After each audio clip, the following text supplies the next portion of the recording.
Bulb మీద వేశారు అంటే కంపెనీ బాబు గారికి ఇచ్చేసినట్ట.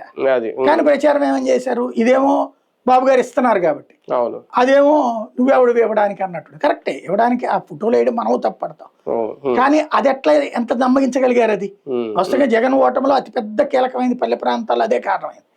అదే అంశం ఇప్పుడు అట్లాగా ఎలా అయితే ప్రచారం చేసి నమ్మించగలరో అట్లా నమ్మించగలరు. తప్పు జరిగినా జరగకపోయినా సర్ది చెప్పుకునే ప్రయత్నంలో వైసీపీ కూడా ఫెయిల్ అవుతుంది. ఇప్పుడు ఈయన పిఏ పర్సనల్ అసిస్టెంట్ అని అందరికీ తెలుసు, కాదు పొలిటికల్ అనలిస్ట్ అని చెప్పడం అది కొంచెం అవతలకి అవకాశం ఇచ్చినట్టు అవ్వట్లేదు. అంటే ఇక్కడ మీకు ఒక విషయం మిస్ అవుతున్నారు. అంటే నేను అదే అంట, మామూలుగా అయితే ఏది జర్నలిస్ట్గా కూడా అనుకున్నాను, కానీ ఒక ప్యాటర్న్ మార్చాడు జగన్. ఏంటంటే అధికారంలో ఉన్నప్పుడు శ్రీహరి పిఆర్ఓ, ఎందుకు ప్రభుత్వ జీతం వస్తుంది కాబట్టి పబ్లిక్ రిలేషన్స్, ఈయన పిఏ ప్రభుత్వ ఉద్యోగంలో ఉన్నాడు కాబట్టి. ఇప్పుడు అలా లేరు, వీళ్ళకి సెక్యూరిటీ కల్పించడానికి ఏం చేశారంటే పార్టీ డిజిగ్నేషన్స్ ఇచ్చారు. ఇప్పుడు శ్రీహరికి కూడా వైఎస్ఆర్ కాంగ్రెస్ పార్టీ ప్రచార కమిటీ కార్యదర్శి, జనరల్ సెక్రటరీ. ఎందుకని? సిస్టంలోకి తీసుకురావాలి, పొలిటికల్ సిస్టంలో.